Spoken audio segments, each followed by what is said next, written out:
Come out to the Ian Henderson Antique Mall at 600 South Broad Street. They're open Monday through Saturday 10 to 6 or Sunday 12:30 to 6. Shop until you drop at the Ian Henderson Antique Mall. Do you have a collection of films and videotape sitting in your attic, basement, hall closet, or a box somewhere that are being lost to time? Creative artists can transfer your 8mm, Super 8mm, and 16mm films, as well as converting your VHS, CVHS, 8mm, and mini DV to DVD. Preserve your family's video history for the generations to come. Creative Artists, 1113 West Spring Street, Monroe, 770-267-7368.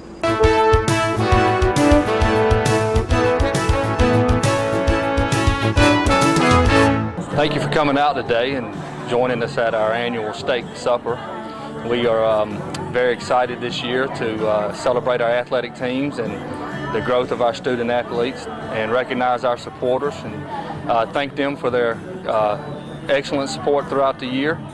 We get off to a great athletic start. We joined a new region, 8 Quad A this year. Got some new staff, myself, the principal. My name is Eli Connell, I'm the athletic director.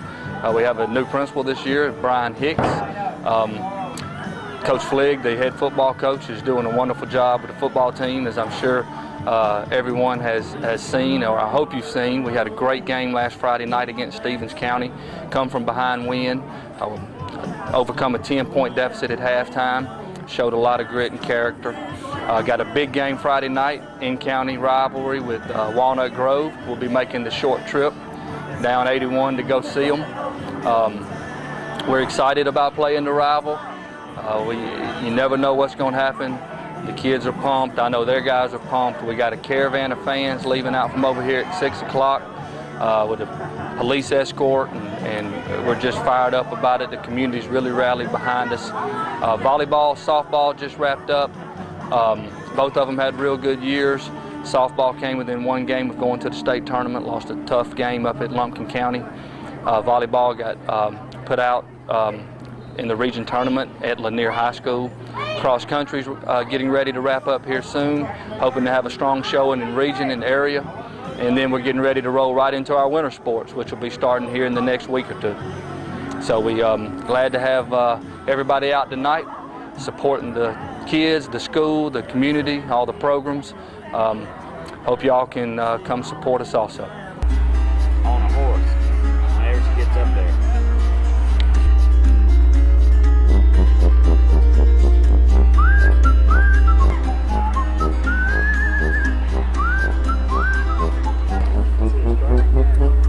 John, we got the real cow over the horse.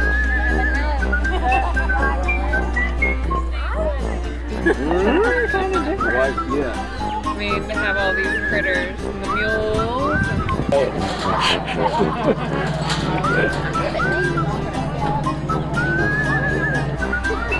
So you're going to be moving next to me.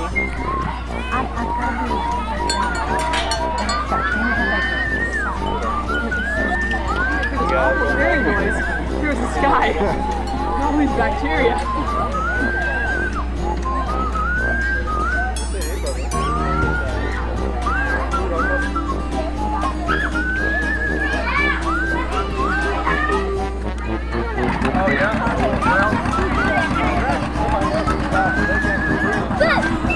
This is the dream that Pastor Don had, and we've kind of worked hard to make sure it came true. We wanted to bring the children that are from the inner city that don't have the opportunity to pet animals and be around animals and know about animals.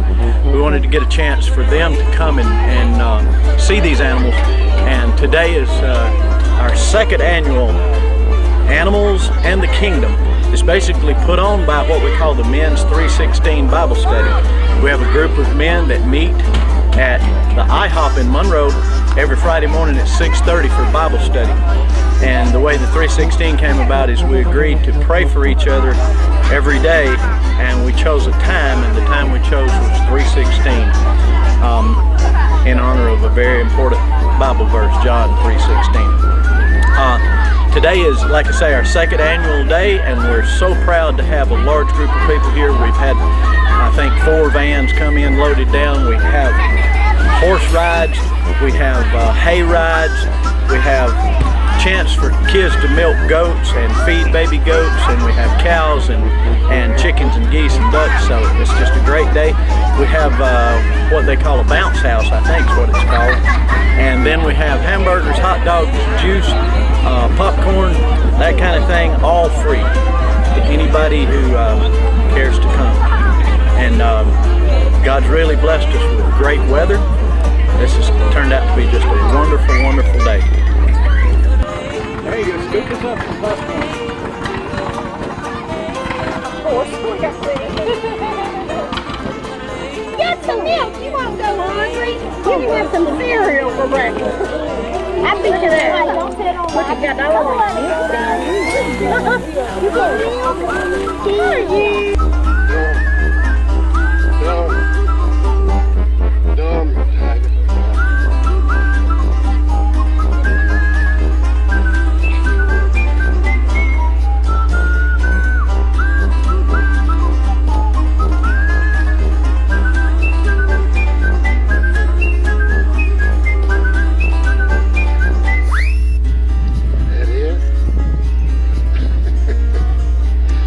Hey, I'm Pastor Don Clark from Rivers of Mercy Church. So glad to see you again today. We are here at Animals and the Kingdom, and I got one of the Christian Veterinarian Fellowship students here with me today. Tell me, what's your name? I'm Rachel. And Rachel is actually here today helping Dr. Billy Meyer with all of the things that are going on. Great day already beginning. Got donkeys over here, got a calf over here, got sheep over here, got those are mules right there. You can see I didn't learn my animals too well. But tell me again, what's your name? Rachel. Rachel. Now tell me, Rachel, what are you benefiting today? How is it that you're helping here today? I just like coming to talk to kids and educate them about animals. So Okay. It's fun. Now you are a student where? At the vet school at UGA. At UGA. Now what year is this for you? Second year. Second year. Awesome, awesome, awesome. So a lot of great things going on right here. Rachel is having a good time. I am kind of having a good time. Not yet though. I'm getting ready to in a second. So we got kids going on hay rides right here. A lot of things going on.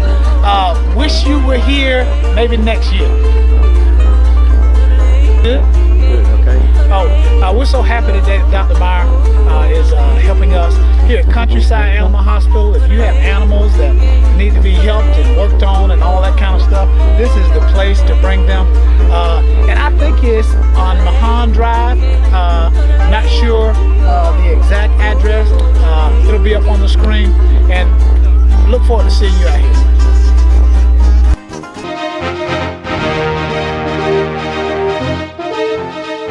Hello Walton County, this is Kevin Littlewood, Chairman's Report on Channel 16, Walton Entertainment. Back in the spring, I was going over the Walton County map with you and updating and showing you some activity that was going on. And so today I would just like to talk to you a little bit about what has happened over the last several months, and we'll go from there. At the time, back in May and April, I was talking about the T-Splice, which was very important for moving people through Walton County. And we had the Monroe Bypass, with 138 4-lane widening, 81 intersection improvements.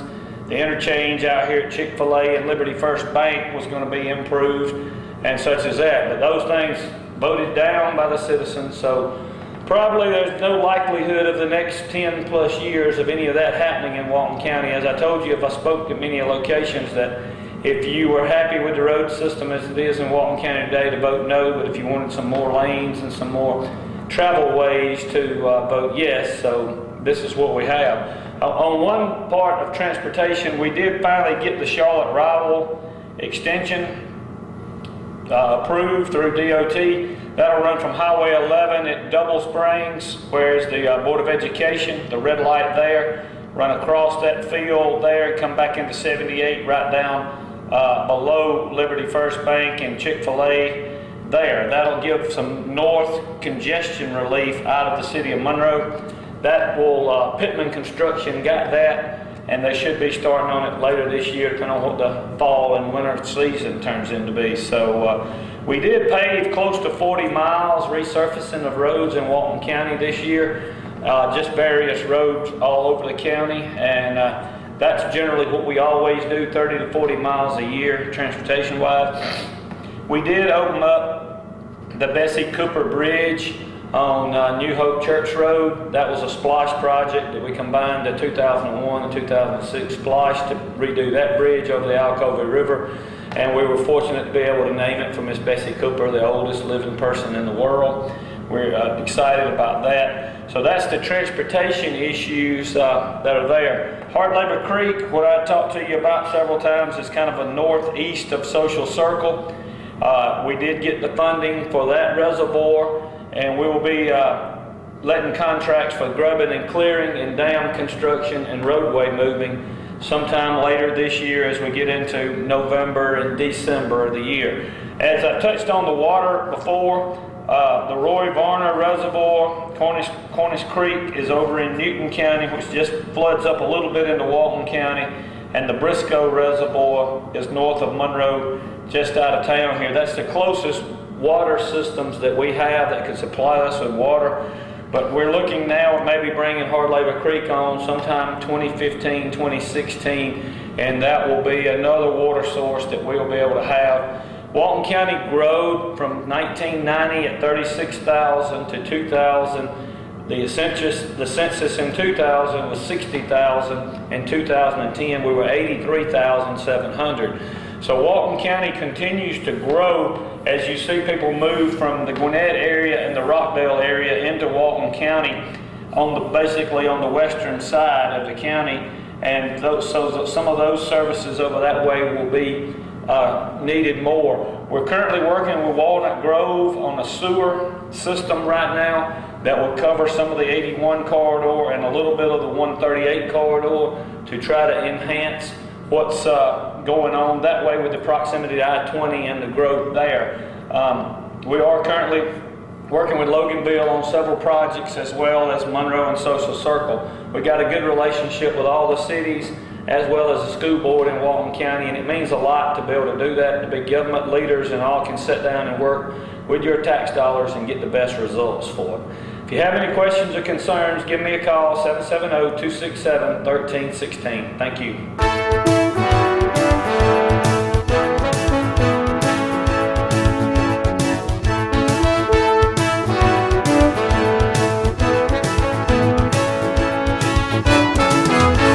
One of my regrets is never having the opportunity of enjoying the fine dining that was offered up by one of Monroe's most endearing and engaging couples, who saw to it their boarders, along with most of Monroe, were treated to the meals that came from the dining room of their establishment, the Greer House.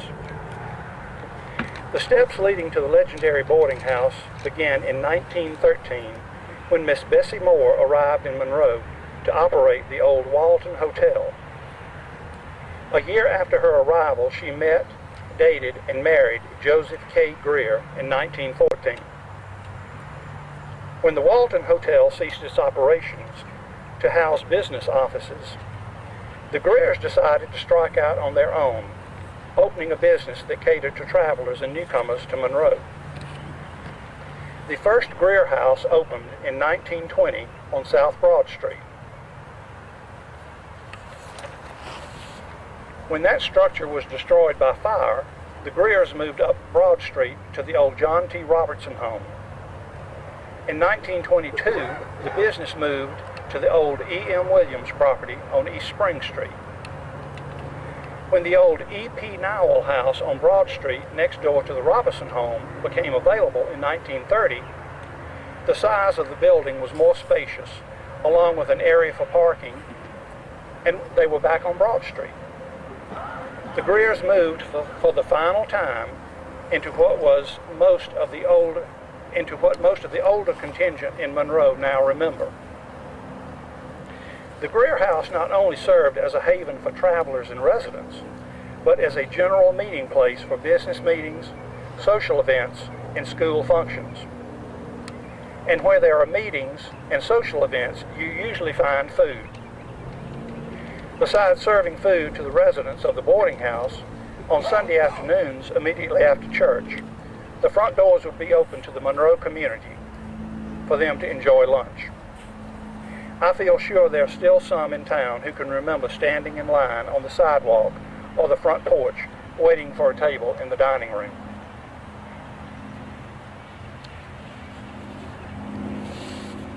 Where you could enjoy fried chicken, ham, pork chops, along with those tantalizing yeast rolls that came from the Greer House kitchen.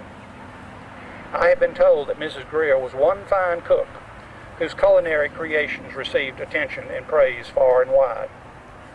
One of the more notable groups that held court in the Greer House was the longtime Monroe Chitlin Club, whose toastmaster was the beloved Ernest Camp, editor and publisher of the Walton Tribune. One friend reminisced about going to the Greer House for a Sunday repast of Ms. Greer's delicious fried chicken. He said that in the backyard of the boarding house, chickens and hogs were in abundance, and around midday on Saturday, the old porter could be seen chasing the chickens, hoping to capture enough to provide an ample supply for dinner the next day. "That's why the chicken tasted so good," my friend commented. "You couldn't get chicken any fresher than that."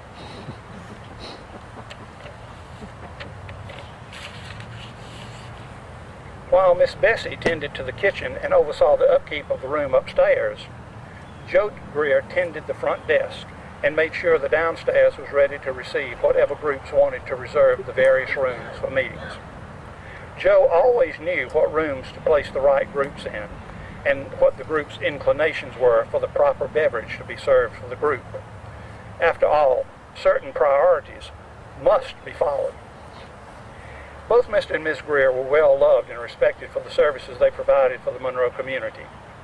A nice place to lay your head at night and some good food to fill your stomachs.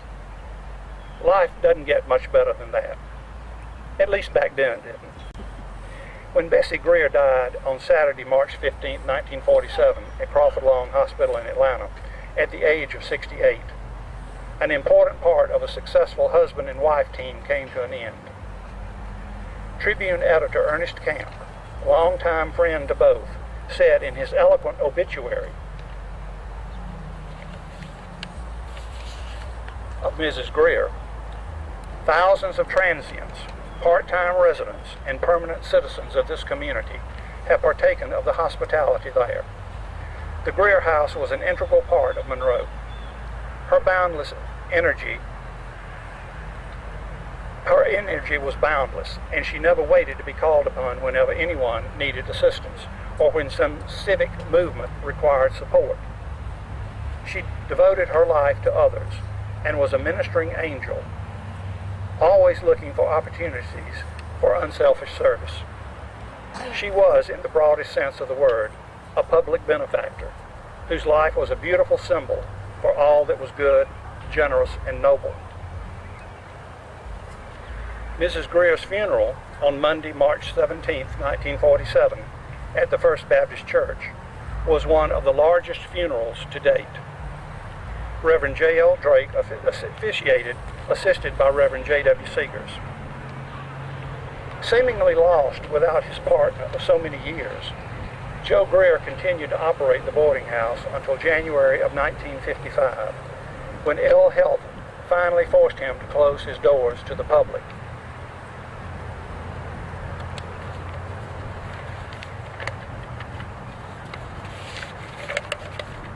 He moved to Atlanta to be with his son, Tom. When death claimed Joe Greer on November the 10th, 1955, at the age of 85, an era in Monroe came to a close. Largely attended funeral services for Mr. Greer were held on November the 11th at the First Baptist Church, with Reverend W.W. Richardson officiating. In recalling his old friend, again, Tribune editor Ernest Camp wrote, "Joe C. Greer was one of Walton County's most popular and highly esteemed men, and his passing has saddened the hearts of countless numbers of people. I have often wondered if the Greers had any concept of the value and service they gave to the Monroe community, in their long years of service. If they didn't, the rest of the community sure did, with grateful appreciation.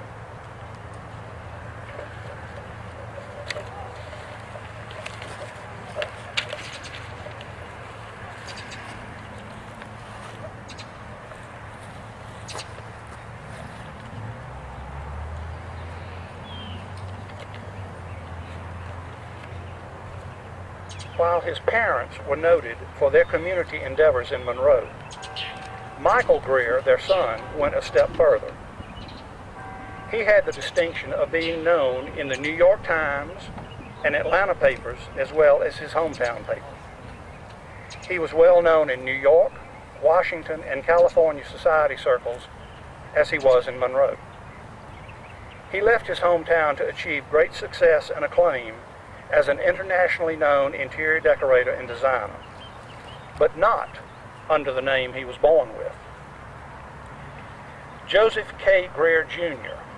was born in Monroe on September the 19th, 1917, to Bessie Moore and Joseph K. Greer, but had his name legally changed to Joseph Michael Greer later in life as his prominence rose in the field of interior design.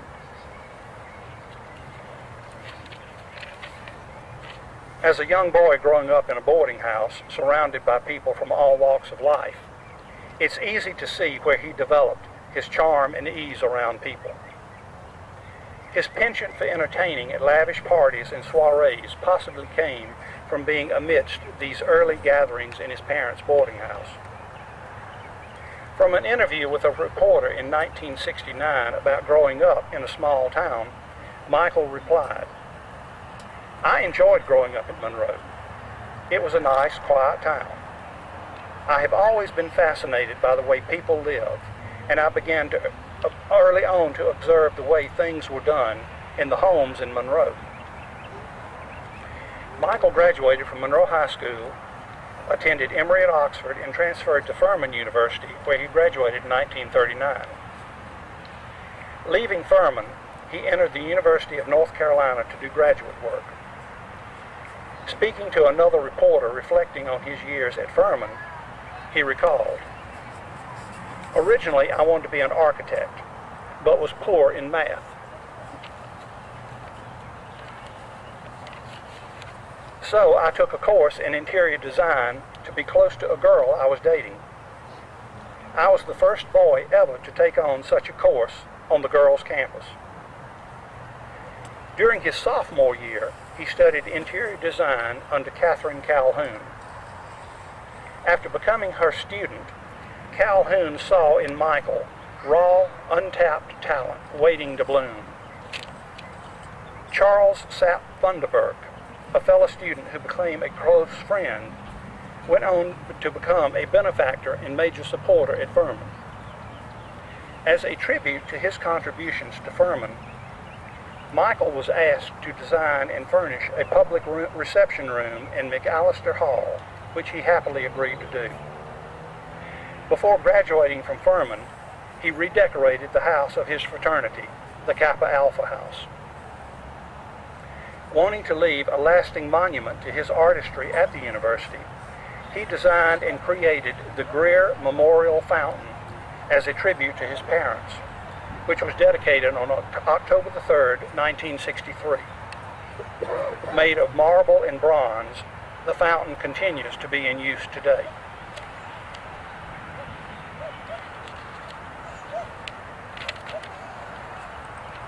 Completing his studies at UNC, Michael was drafted into the Air Force in September of 1941. He rose in the ranks from private to major of the military personnel during the first half of his 4.5-year stint in China and India. Leaving the service, he enrolled in the Parsons School of Design and the New York School of Design. During the Korean War, he was recalled to active duty again, serving a year in Greenland, and ended up his service at Fort Bragg. While there, he took a correspondence course in interior design, carefully hiding his notebooks and papers from his barracks buddies under a false bottom in his footlocker. During the time spent in India and China, he took time to study and learn the rich heritage and furnishings of these countries. During his career, he used a great number of Oriental pieces in his design. A man of firm convictions who never missed an opportunity to educate those around him on decorating.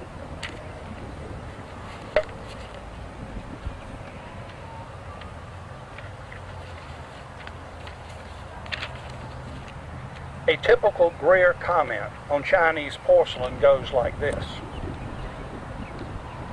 I like Chinese porcelain vases for lamps.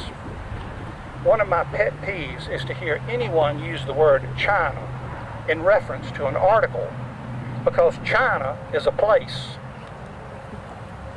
Returning back to Monroe for a short time after his military obligations were completed, and having received his credentials from his correspondence course, he visited with family and friends before moving to New York, where he joined the oldest design firm in the country, Nancy McClelland Incorporated, and remained there with her for 11 years before opening his own company, Michael Greer Interiors, at 75 East 65th Street. In an interview for the Atlanta Journal-Constitution Sunday magazine in the 60s, Michael was asked about his earliest interests in the design of in the interior design field, to which he responded, "One of the first persons to encourage me to enter the field was Mrs. Clifford Walker of Monroe, whose husband was a former governor.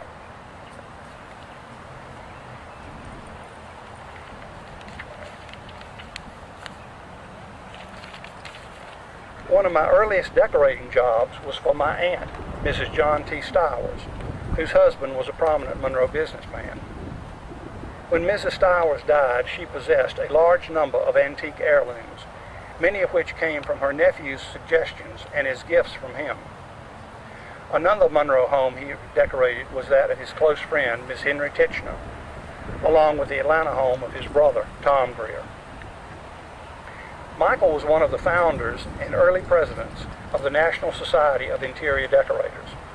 His appreciation of American antiques gained him an invitation to decorate rooms in the White House during the Eisenhower, Kennedy, and Johnson administrations. Loving the society atmosphere, he often surrounded himself with celebrities, who oftentimes fought with each other, wanting to be the first to capture his expertise in their homes. Michael told another reporter,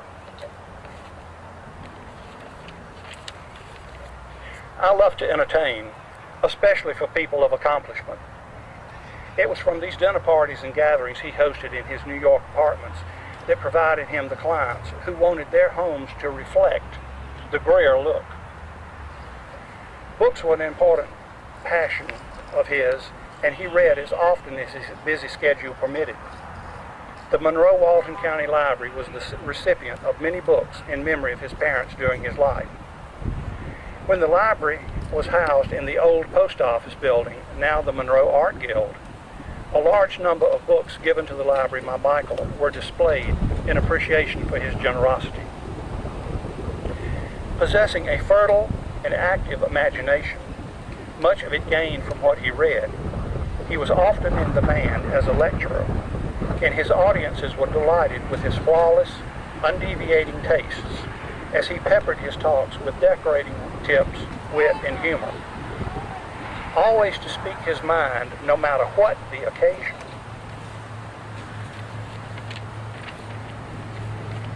He once talked of the strict way he ran his design firm. "If you come to see Michael Greer, you see Michael Greer," he blasted once after losing a client who came to see him and left in a huff because an assistant waited on her. In the late 60s, to help ease his demanding lecture schedule, he wrote the book, Inside Design, to showcase his knowledge and appreciation in the field of interior design. Having a strongly held, almost empirical opinion on just about everything, he generously sprinkled his thoughts and opinions among the pages of the book, as some of the following quotes illustrate. "Too many flowers in a room imply the presence of a corpse, and should be avoided at all costs, unless, of course, a corpse is present. Without a border on a rug, you don't have a rug, but a piece of cloth lying there, like a towel. In today's world, where everyone knows what time it is, there is no excuse for visible clocks to be seen.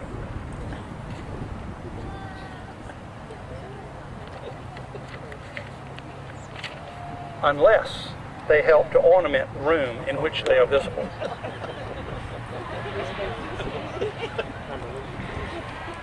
The lavish and society-studied life of Michael Greer came to a shocking and brutal end in April 1976, when he was found murdered in his apartment on the iron bed that once belonged to Napoleon Bonaparte. As in life, his death made headlines around the globe. His business partner was charged with the murder and spent many years in prison. Michael was returned to his beloved Monroe for the final time, where funeral services were held at St. Albans Episcopal Church, and his ashes interred here in the family plot. Because of the nature and brutality of his death, his brother Tom decided against having a marker to indicate this burial site. Since I attended the graveside service, I can tell you exactly where his ashes are.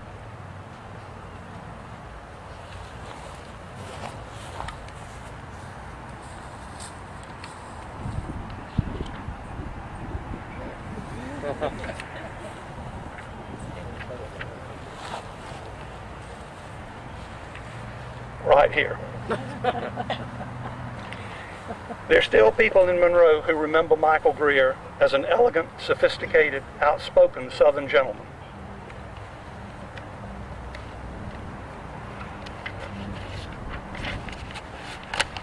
Whose talent as a designer and decorator knew no equal. His unique knowledge and expertise brought fame and honor to Monroe, and to those friends and associates who wanted their homes and businesses to be grand in the Greer manner.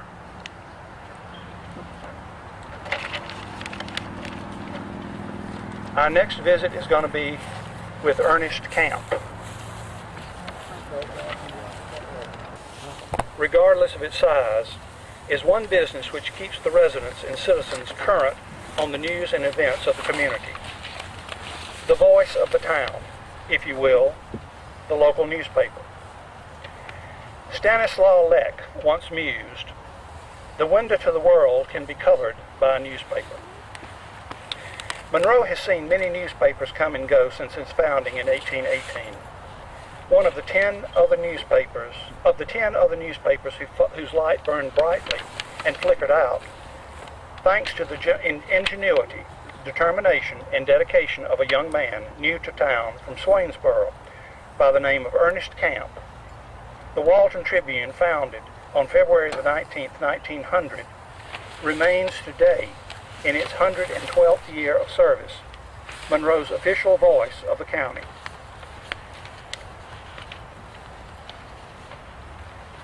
As an old advertising slogan prominently displayed on the masthead said, the Tribune covers Walton County like the sunshine. When young Ernest Camp came to Monroe in January of 1906 to take over the editor's chair of the paper, he brought with him quite a bit of experience, having been the editor of papers in Swainsboro, Brunswick, and Dublin. In assuming the top chair at the Tribune, his beginning salary was the whopping sum of $50 a month. He took his time settling in, getting to know the folks in town, the businesses up and down the street, and where folks lived. After assimilating all these facts in his head, he then began creating one of the best small town newspapers in the state. Ernest Camp was born in Swainsboro, Georgia on October the 14th, 1880. He attended the Swainsboro Public Schools and at age 11 entered a local printing office where he began working and stayed there until the age of 17, when he began publication of the Swainsboro News, a weekly newspaper. Several years later, Mr. Camp began working for the Atlanta Constitution as a traveling representative, serving in this capacity for several years. In 1903, he went to Dublin, where for 2 years he edited the Dublin Times, a semi-weekly newspaper. It was during this time there he met Miss Irene Sanders, whom he married in December of 1904. They became parents to 3 children, Ernest Camp Jr., Sanders Camp, and Martha Camp, who later married Harry Burns of Atlanta. After the death of his wife in 1932, Mr. Camp married Miss Marguerite Joyner of Tenille.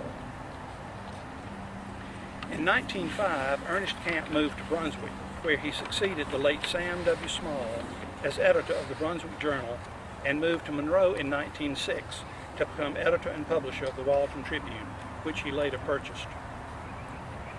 Mr. Camp's talent for writing became apparent at an early age.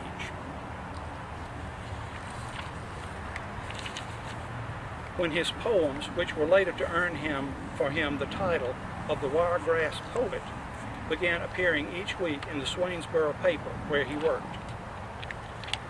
From 1925 to 1927, Mr. Camp served as president of the Georgia Press Association, bringing that organization to national attention by leading its members for the first time on out-of-state trips to Cuba and the New England states in the interest of recreation and international goodwill. His interest in political affairs landed him friendships with the former President Franklin Roosevelt, Frank Knox, Woodrow Wilson, and Senator Oscar W. Underwood. From his seat in the editor's chair, Mr. Camp achieved considerable influence in political affairs of the state, especially his involvement with the Democratic Party. He served as a delegate to the Democratic Convention in Baltimore in 1912, which brought about the nomination of Woodrow Wilson for president. 20 years later, in 1932, he was a delegate to the Chicago Convention.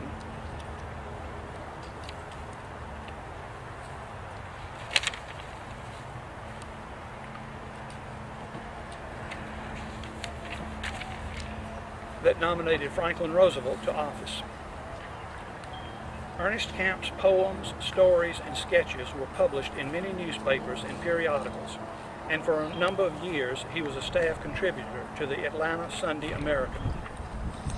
He published a brochure of poems, Autumn Odes in 1923, Autumn Anthems in 1938, and Sojourns in Song in 1940.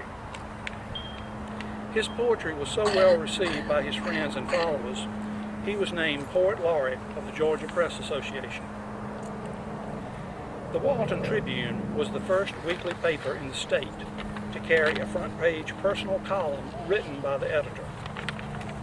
The column, Tending on the Old Campground, was started by Mr. Camp in 1932, and with the exception of 2 years, when written by associates, appeared until his death under his byline. The column won many journalistic honors for its creator and was widely quoted for years by those who read the paper throughout the state.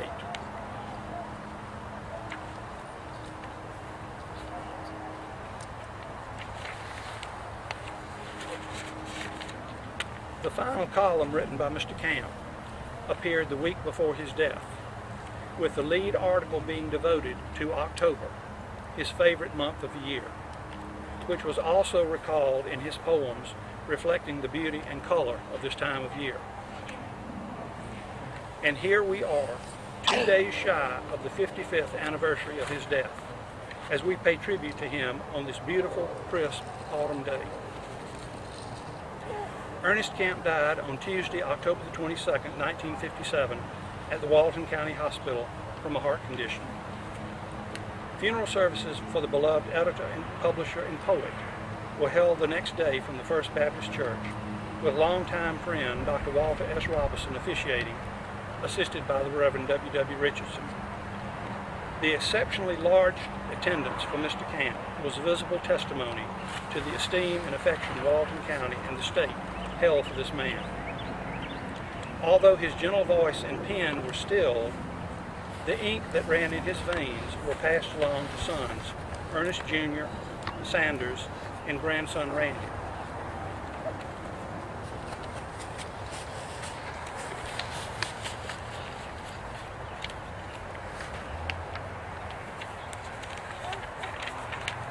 Who carried on the legacy until 1976, when the paper was sold outside of the family. A portrait of Ernest Camp hangs in the offices of the Walton Tribune, and I feel sure his spirit still pervades the rooms and crevices of the offices he so loved, just to keep an eye on the newcomers, writing the stories of today, to make sure they continue some of the practices he set up long ago to ensure the paper continues well into the future.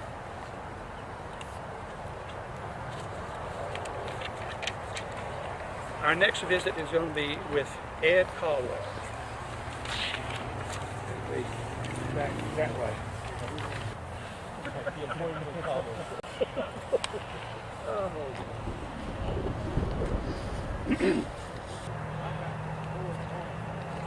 I'm going to have to talk a little bit louder because the microphone gave out. If anybody can't hear me, let me know. In today's world, many folks have little, if anything, good to say about the hard work and efforts put into the publishing of a daily or weekly newspaper.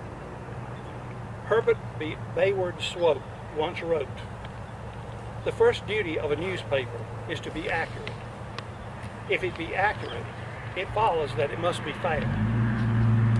Following on the heels of this comment came one from writer Arthur Christensen, who said of newspapers, "News, news, news. That's what we want. You cannot beat the news in a newspaper." As I said in my tribute to Ernest Camp, Monroe was fortunate in having two newspapers of merit, the Walton News, which had its beginnings dating back to 1880, and the Walton Tribune. There is no question that two of the finest and most eloquent wordsmiths of the time were Edward A. Caldwell and Ernest Camp. After several unsuccessful attempts at starting a viable newspaper in the county, in 1880 the Walton News opened its doors in Monroe, with B.S. Walker as editor. In 1885, Monroe resident and later Attorney General of Georgia, George M. Napier, purchased the paper, and Joseph Felker took over the daily operations. About this time, a newcomer arrived in Monroe from Augusta, young Edward A. Caldwell, long having an interest in the newspaper business and just itching to get his hands wet in printer's ink.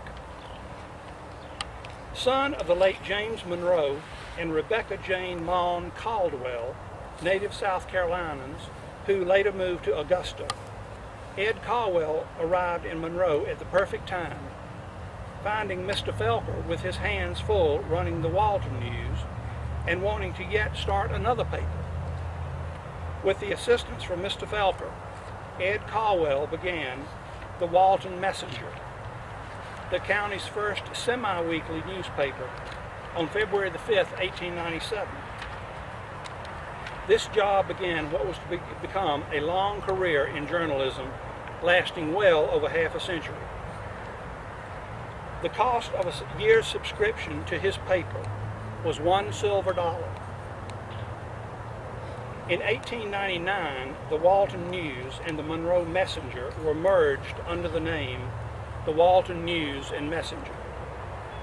Joseph Felker purchased the Walton News from Mr. Napier at the time of the merger and gave Ed Caldwell and his friend Clarence Hester the responsibility of running the Messenger.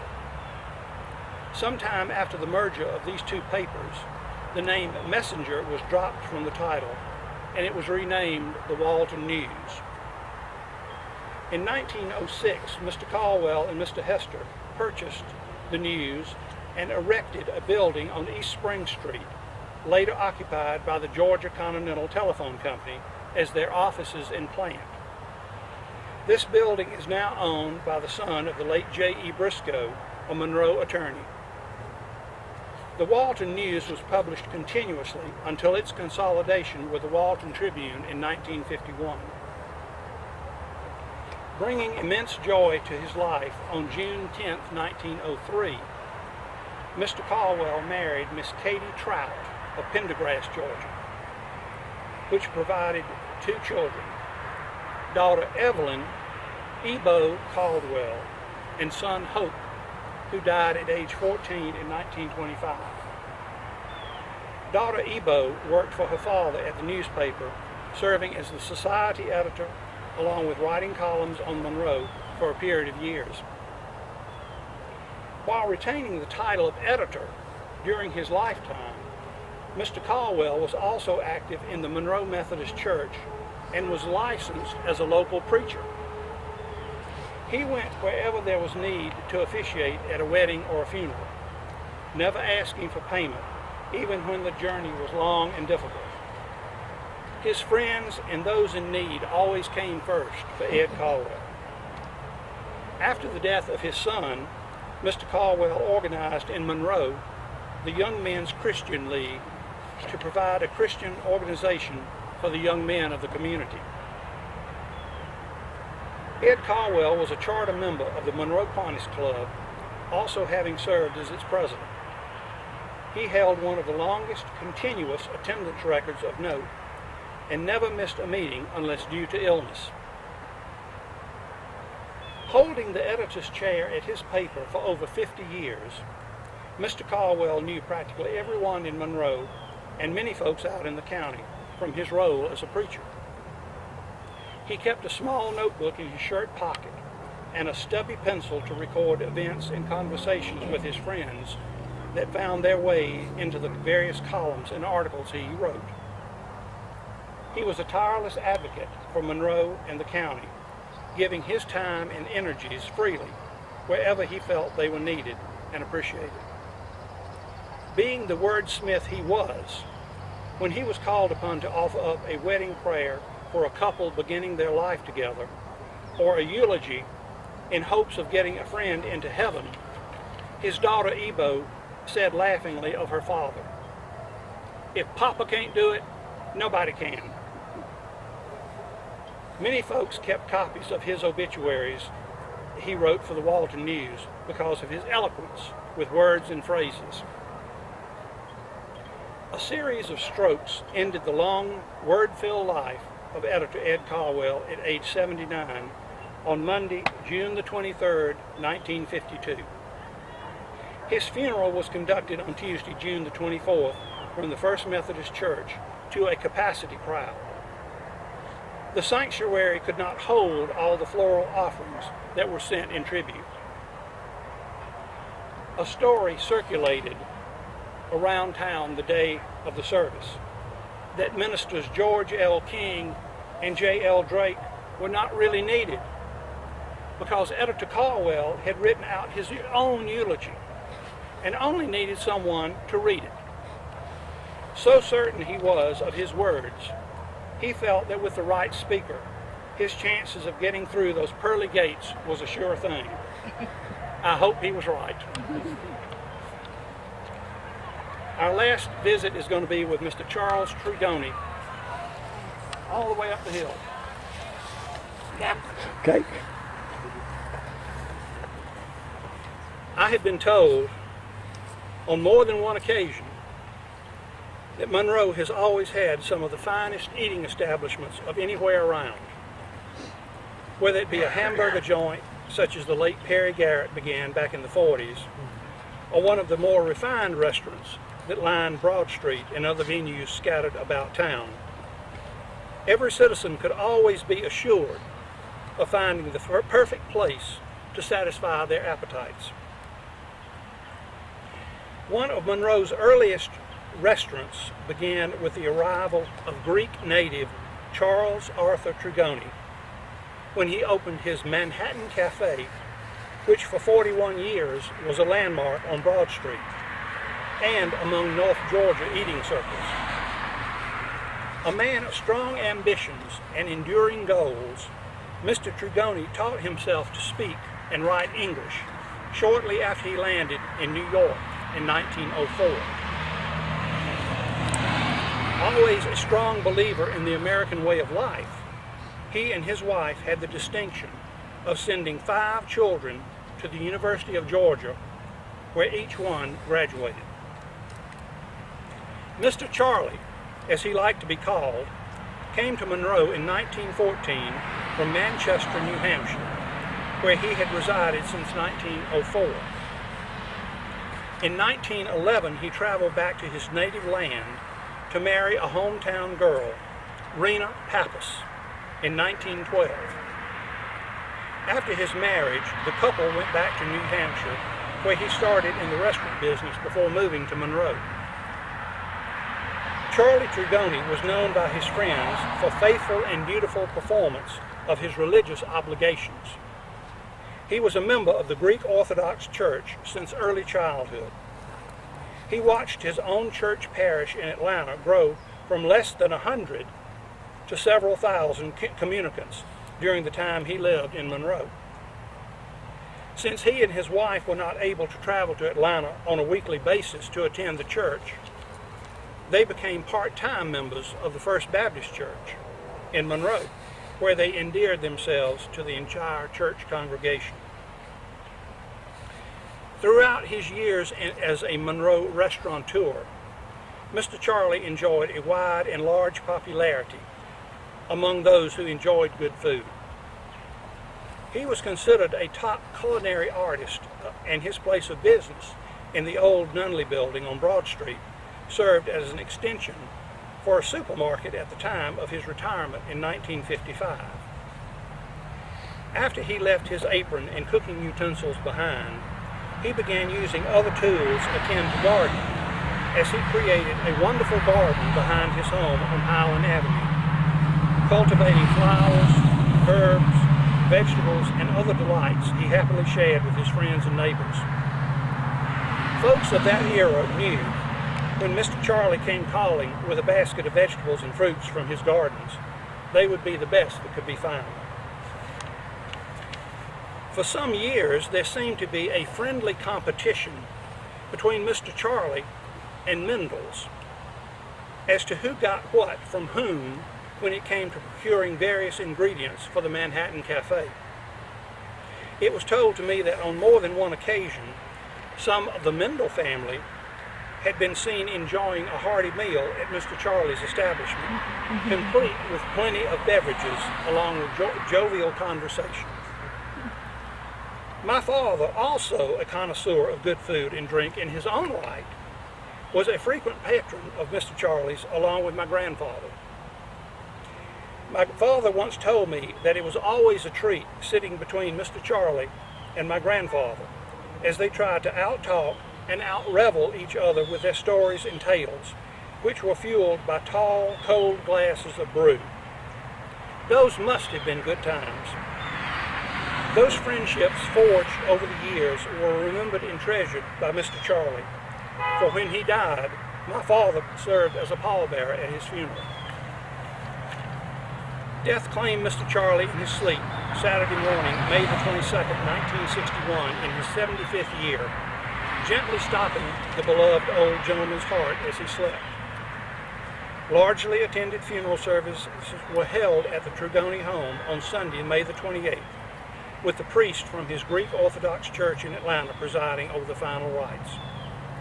His gentle and quiet character, along with his high ideals, brought him first customers to his restaurant, who later became lifelong friends, who were always assured of a table at Charlie Trigoni's Manhattan restaurant.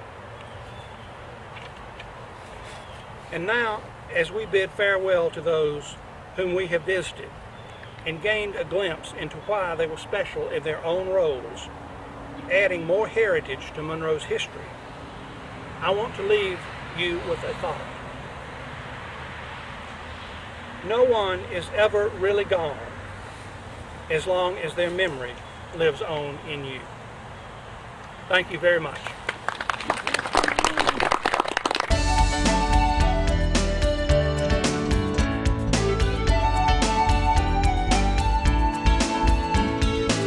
Thanks for tuning in today. We're going to show you some of the dogs and cats that are available for adoption here at Walton County Animal Control. Always remember, you can go online and see the animals that we have for adoption. They're at www.waltonpets.net. We try to place every animal that's up for adoption on that website, so you don't even need to leave your home. You can just window shop online. As always, our adoption fee is only $40. That includes vaccinations, deworming on a lot of the dogs, heartworm testing as well. We've got a lot of local vets that will do the spay and neuter at a discounted price. You also get a voucher for a rabies vaccine. So much is included in that adoption, and it's only $40. We've got a lot of great cats and dogs that are available for adoption here. So go online or come and visit our shelter any afternoon between 2 and 4:30 and see what we have available for adoption. And now we'll show you some of those great dogs and cats that are here at the shelter. This is a Chihuahua mixed male, around a year old, not neutered, looking for a good home. Males, they're about 3 months old. They're really sweet, need a good home. We got a female orange tabby cat. She is about 4 months old, not spayed. Very sweet. She's purring as we speak. Needs a home fast, and we do have other kittens also, and lots of cats coming in at the time, so you need to come get one. This is Stanley. He's Clyde's brother. He's again about 8 months old. He's already neutered, does great on the leash. He's been here for a few days already, so we need to find him a home pretty quick. All right, this is a male pit mix, about 4 months old, very sweet, looking for a good home. This is Jackson. He's a retriever mix. He's already been neutered as well. That's 3 dogs we have right now in the shelter that are already neutered. When they're already fixed, we don't up the adoption fee at all. It's still just $40. So they've been neutered, heartworm tested, vaccinated, dewormed, microchipped, all that for just $40. Since the rabies shot is included in the adoption, there's really nothing else you need for them for a whole year. So $40 not only saves the life of a dog or a cat, but gets you a great pet as well. America Recycles Day is going to be Saturday, November the 17th from 7:30 to 1:30 at the Walton County Recycling Center. There'll be half-price tire recycling, a limit of 5 per vehicle, and they don't accept tires with wheels anymore. And there'll also be cooking oil recycling. So if you have some old cooking oil, it can be brought out and dumped into their recycling bin. So come out with all your recyclables on November the 17th and recycle. Come out November the 10th, starting at 6 o'clock at the Oasis Bowling Alley in Loganville, and participate in a fundraiser to benefit the Special Olympics and the Exceptional Kids to Camp. So come get your bowl on November the 10th, starting at 6 o'clock at the Oasis Bowling Alley in Loganville, and come out and support a great group for exceptional children. Here is a sample ballot for Walton County. Be sure to get out and vote in the early voting, or then vote next week. Early voting takes place at the governmental building on Hammond Drive. The Monroe Art Guild is going to have a yard sale fundraiser November the 9th at 8 a.m. to 3 p.m. and then November the 10th, 8 a.m. to 2 p.m. If you would like to make a donation for the sale, you can contact Brian Hardiman or Tommy Adcock at the numbers on the screen. And then be sure to come out on November the 9th and 10th and see what other people have donated and help raise money for the Monroe Art Guild. Creative Signs, we make large and small property and business signs, full-color, digitally printed banners, as well as vinyl lettered ones for celebrating special events. Yard signs for selling your home or making special announcements like your graduating senior. Turn your vehicle into a moving billboard with vehicle lettering or magnetics. Creative Signs, Monroe, 770-267-7368. Green, green, green. It's your home, it's your dream. Radon testing, keep it healthy and clean. Make it green, green, green. Making it green starts from the ground up, so make sure the air in your home is healthy for your family to breathe. Test your home for the presence of radon. Go to epa.gov/radon. Make it green, green, green. Street. They're open Monday through Saturday 10 to 6 or Sunday 12:30 to 6. Shop until you drop at the Ian Henderson Antique Mall.